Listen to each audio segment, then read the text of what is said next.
Well, there's a good example of how they are just using particular stories, little pieces from the story, and just spinning it into just a conservative dogma propaganda machine. And you could see at the end there how he's entreating everyone who cares about their country to meet him here every day so that they can be told this very erroneous information.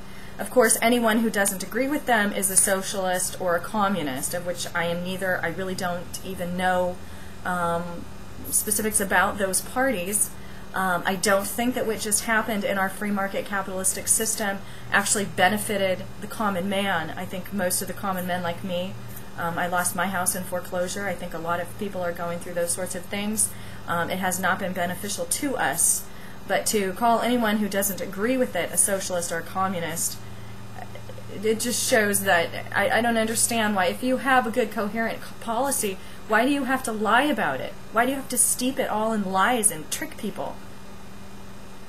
It's horrible. It's absolutely horrible. So he rants about the big stories from a few weeks ago. I don't think I've ever heard mentioned on any of these shows the big story from last year, which was the economic meltdown. The only thing that you'll hear them say is it was the fault of poor people, Fannie and Freddie, Dodd-Frank and Pelosi, and there's nothing else to it. You'll never hear this $60 trillion in stocks, credit default swaps. You'll never hear any of that on these shows. In any case, what is really going on some hostile takeovers is not discovered until it's far too late. So their basic premise is that this administration is a far left, radical, whatever that's coming in and doing a hostile takeover, I guess. We're in a time when government is firing presidents of banks and CEOs and bankrupting us. There's a lot of reasons why we're bankrupt right now, and two of those reasons are, one of them is running around saying how great torture is, and the other one can't be in a room with people with shoes. So this is just crap. Sorry, I'll try to get back on subject here.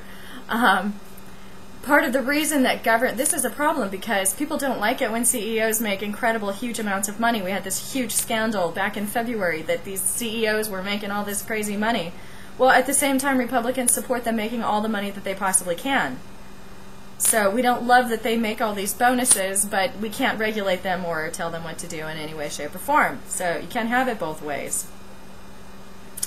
Corruption and abuse of power. What I think of when I think of corruption and abuse of power is Dick Cheney, who they love, who they tell you is grandfather, and the sound to his voice is like warm goat milk. Yeah, that's our take on Cheney. That's a whole other subject. There's 150 subjects I could do on this particular, what they're doing, but I'm just trying to bring you a few. So enough commentating, on to the next one.